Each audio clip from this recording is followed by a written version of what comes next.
Hello, ladies and gentlemen. Welcome to this fireside chat under the series themed Your Data Always On, Always Safe. These engaging sessions are brought to you jointly by ETCIO and Druva.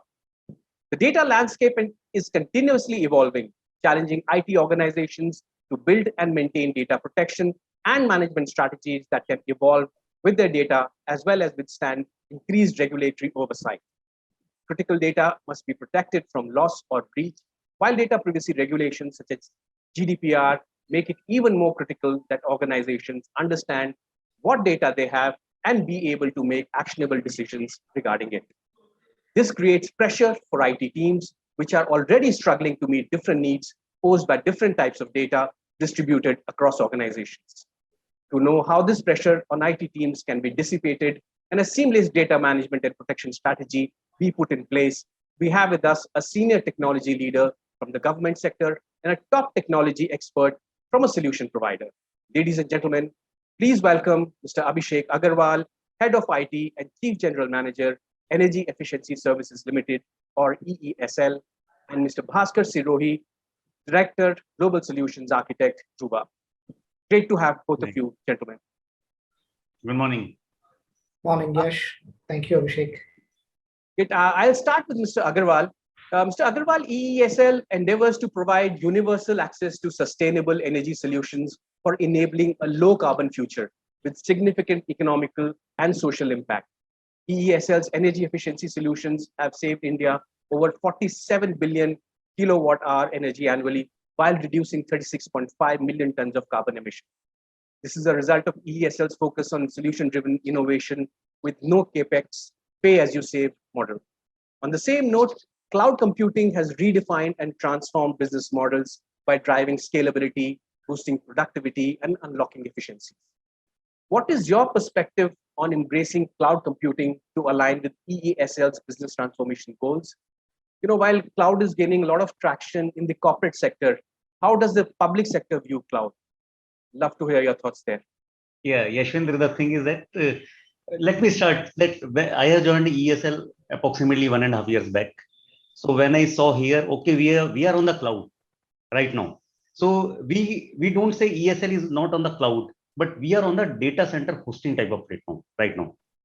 So being a PSU type of sector, like he is not a total public sector, but being a PSU type of sector, what we have done, my predecessor has given a tender and all, and we have procured the server and we are placed in the data center. So we are paying for the server cost in 5 years, say, divided into 5 years. But actually, we are not totally on the cloud. By over next year, in I think in June or 2022, and we are going to publish a new tender itself. Okay. And by this time, we are thinking to go specifically on the cloud. Because the problem what we have faced in the existing scenario, we are having a data center and it is working as an on-prem data center type of thing, you can say, because we are managing the entire thing. We manage the security, we manage the application, we manage the OS, everything we have to manage. And if we want to increase the say CPU or memory, it is not possible for us. Instantly we can't increase. So now we are planning to go for a tender which is totally cloud. We are going to have the memory increase or the CPU increase, whatever we want. It will be managed by the third-party vendors now. And SOC also has to be there, and then PCI DSS, everything they need to capture in the data center. So that is what we are planning now. Sure. Wonderful, sir. Coming to you, Bhaskar, like Abhishek just said, they have data on-prem. But today, data is spread across, it is spread on-prem, it's there in the public cloud. So how can enterprise technology leaders protect and ensure availability of data distributed across cloud applications such as Microsoft 365 endpoints, data centers? That's a great question, Yashwindra, and I'll echo the same sentiments Mr. Abhishek said, right? Enterprises need to solve that challenge that when they move to cloud, how the data protection is going to work, right? Am I going to build a very static, monolithic application, or am I going to build something which is more distributed, more scalable, more elastic in nature, right?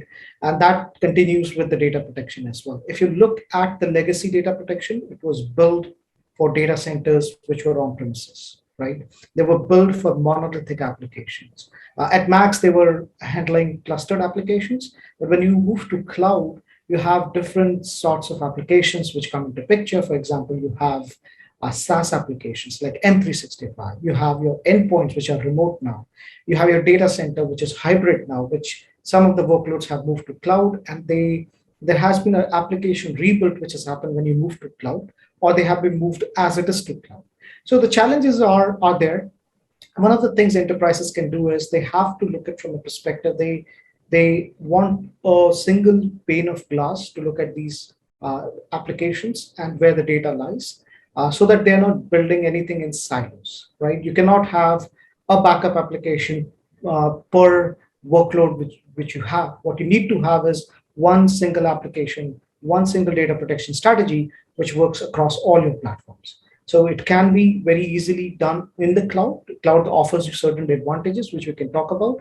But the idea here is that the enterprises should look from a futuristic vision perspective, that this is the type of application which we are going to use in future. And this is what my data protection strategy is going to be when I move to cloud. Sure. Wonderful.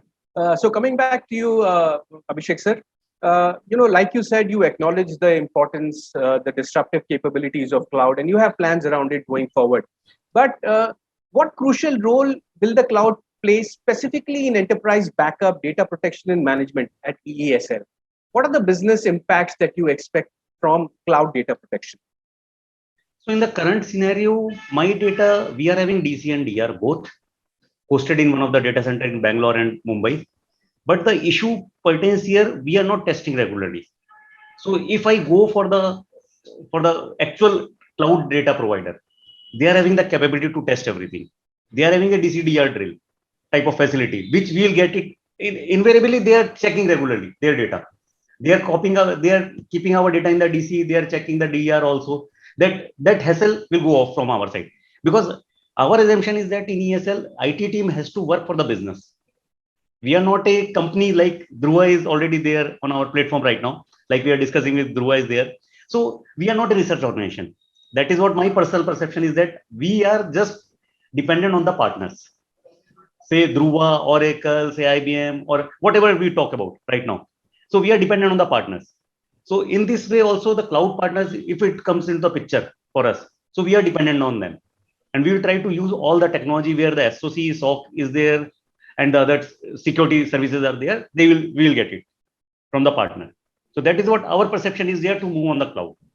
And to take care of the data backup, right now data backup is going to be in the DC, but we are not sure how it is going in the DR. Right now, after 6 months, if we are doing the drill, then only we come to know. Although we are checking some of the things, but talking about the endpoint devices, we are not backing up anywhere right now. We are totally dependent on the end user. So it is my pleasure that Dhruva is also on the board, and I have tried and tested here. We have done the proof of concept of Dhruva also in this organization. Approximately 3-4 months back, we have completed. And in my previous stint in Bhaman Lorry, we have implemented completely Dhruva. So that is how we were able to manage this, all the data backup issues and all. Sure. That is what we are planning now. Okay. Wonderful, sir. So Bhaskar, like Abhishek sir just said, the IT team needs to focus on the core, right? It has to align technology with business and leave the day-to-day operation management to a third-party solution provider. What role can cloud play in enterprise backup, data protection, and management? And what's the strategy to bring about simplicity and scale of the cloud to enterprise backup and data management, so that the pressure from the IT team, is dissipated? That's a great question, and I'll tie it back to what Mr. Abhishek was saying, right? Where are you focusing as a business, right? And from our perspective as a data protection vendor, right? Our focus is to cut on cost and cut on complexity as well, right? Because the more the complex solution you build, which is what legacy solutions are right now, right? The more time you spend managing them, right? Of course, there's a shared responsibility model under which all the SaaS vendors work, and we also work under the same model. But we want to make sure that things like hardware complexity, managing multiple vendors, managing different types of software, and tying those backup policies together so that you can build something which is working as per your compliance requirements, it's a very difficult task, right? So our major goal is to make it very simple, usable, and scalable and efficient as much as possible for our customers. Like one use case which Mr. Abhishek said, that I want to see when I am doing my DR, which is happening on a regular basis, right? I want to see whether it's working or not, right? So and that is part of the compliance itself. So can I have a single button wherein I can click and I can do a test rather than actually doing a DR, right? And that becomes my compliance report, which I can take to my auditor and say that, hey, you know what, I test it out every month or every quarter, and I'm ready for any disaster which can happen, right? So that's part of the solution which we built for our customers.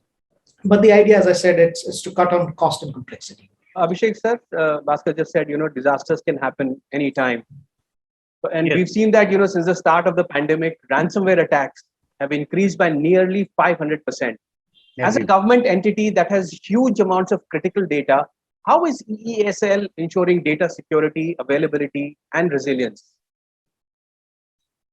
Right now, sometimes we are dependent on the partner also. Our team is also working on that. We have implemented certain tools on our infrastructure so that ransomware attacks will be slightly less. Although I'm not saying that I'm not denying that ransomware attacks are not happening.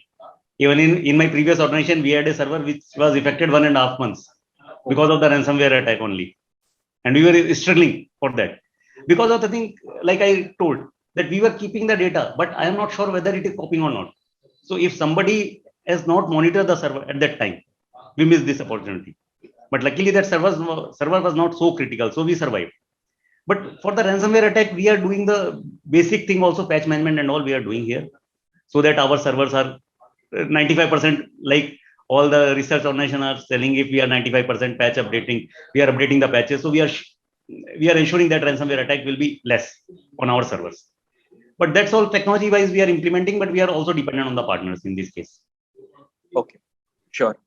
So Bhaskar, Mr. Abhishek is doing patch management regularly. But what are the best practices that Druva as a solution provider has implemented to ensure data integrity and availability, operational security, and accelerated recovery for your customers and potential customers?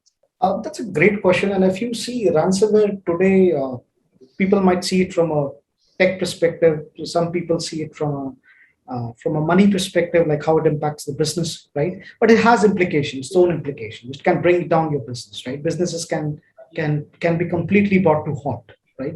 And there was an attack which happened in US on their continental pipeline which supplies oil from Texas to East Coast. Everyone read that news that, hey, the East Coast could go without oil in a couple of weeks if the ransomware attack was not stopped, right? So you have to have capabilities to revert from a ransomware attack. And how do you revert from a ransomware attack? You can revert only if you have a backup copy, right? So that is number one thing, what we advise as a best practice to all our customers, right? That do have a backup copy, right? And on top of having the backup copy, our recommendation is generally do not maintain that backup copy in the same data center environment or same location as you have your primary copy itself. Because the first thing nowadays a ransomware does, as it enters your network, it will first go and sit dormant, it will scan your network, and it will try to find where the backup copies are.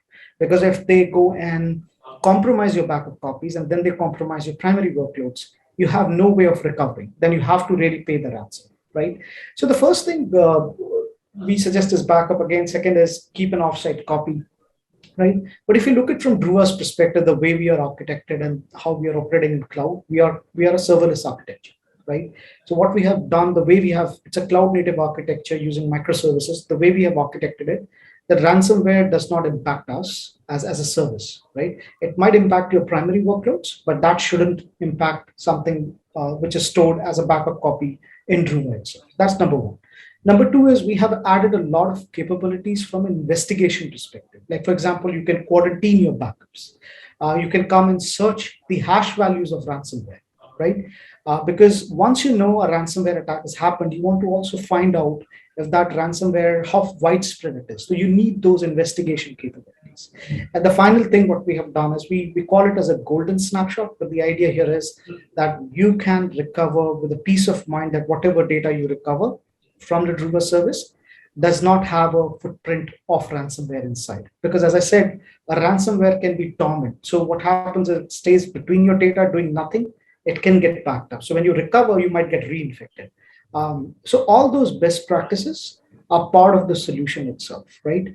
Now, as Mr. Abhishek said, there is obviously the patch management, there are firewalls, there are so many things which have to be done. We are not a ransomware detection tool, but we come very handy. We are like an insurance policy. Like something goes wrong, which you will always have preventive measures, but if something goes wrong, you still need some like a backup copy where you can recover. Sure, it's very heartening to know, Bhaskar, that you've got a very robust solution to counter ransomware. Thank you. Coming to Mr. Abhishek, sir, finally, my final question to you. What does a future-proof backup and data protection strategy look like to you? And what impact does it have on productivity, customer experience, and ultimately revenue growth for EESL? And what do you think are the areas of improvement in this? Okay, the thing is that in ESL, we are having multiple dashboards which generally users view. Like I am having a dashboard where we are having a project called Streetlight. So we have implemented 1.3 crores Streetlight in Pan India level. And the Streetlight's data is visible to each and every customer. Apart from this, it is visible to ministries. So ministry is our main stakeholder as well as DISCOMs. So DISCOM, if they want to view the dashboard, they are not able to view. Because on that dashboard, it is visible how many lights are switched on, how many lights are switched off. If something will go wrong, then we are going to have a tough time. If you see we are having electric vehicles, that dashboard is also visible to all the people. So these are certain dashboards, data is very crucial to us. So we are having different type of application. One is SAP, one is non-SAP. So I'm talking about right now non-SAP applications. Where SAP data, we are thinking more or less it is slightly not a customer-oriented data for us. Because SAP is generally used for our finance purpose and generally for the purchase order and invoicing, etc. But for the customer perspective, data is much more crucial to us. So that data, we are keeping it right now in our certain offsite, like Mr. Bhaskar is saying, we are keeping it offsite, we are copying and we are keeping the in the like disk or some CDs, we are keeping it offsite only in the hard disk. But right now, we have not implemented any technology like Dhruva in our data center. So our future plan is also to implement certain type of solution which are going to keep the DCDR and as well as our data. So that like microservices, Mr. Bhaskar has told. So we are also not having any type of application which is using microservices. But yeah, for the data, I want to use microservice concept in this case. So that if the ransomware attacks also happens, at least I am able to recover my data within 2-3 hours maximum. Because data size is not so huge, but the criticality of data is too critical. The data is too critical for us. If anything will go wrong, we are going to have a tough time. And say for smart meter, this Dhruva type of concept will come into the picture a lot. Because smart meter, the data is very huge. Every 15 minutes, we are collecting the data. And data, smart meter data is very crucial. Because how much user is consuming, because this is a customer sensitive data is also there in that case. So this will be very crucial part for us in future going forward. So we are targeting also to see the Dhruva type of application, although we have done the POC for that. So maybe in future we are going to publish a tender and then we will see how it will go around for that. Sure. All the best for your future plans, sir. Yeah. Bhaskar, final comments from you on the best practices for organizations as they build a future-proof backup and data protection strategy, and how they can impact productivity, customer experience, and ultimately revenue growth through this. Great question. So, future-proofing your backup strategy, if I may answer it, like what Mr. Abhishek said was very so true. Like they have an SAP application and then they have certain dashboards. The data is collected from all these IoT devices, right?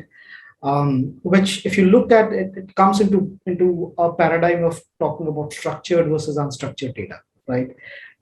So one thing I would say to all the viewers here is that look at your strategy from a perspective, what applications you're building in future, how the data is being generated, how often do you want to collect it, how do you want to protect that data, how valuable is that data. And final thing they should also think about is how do they want to drive value out of that data, which is very important as well, right?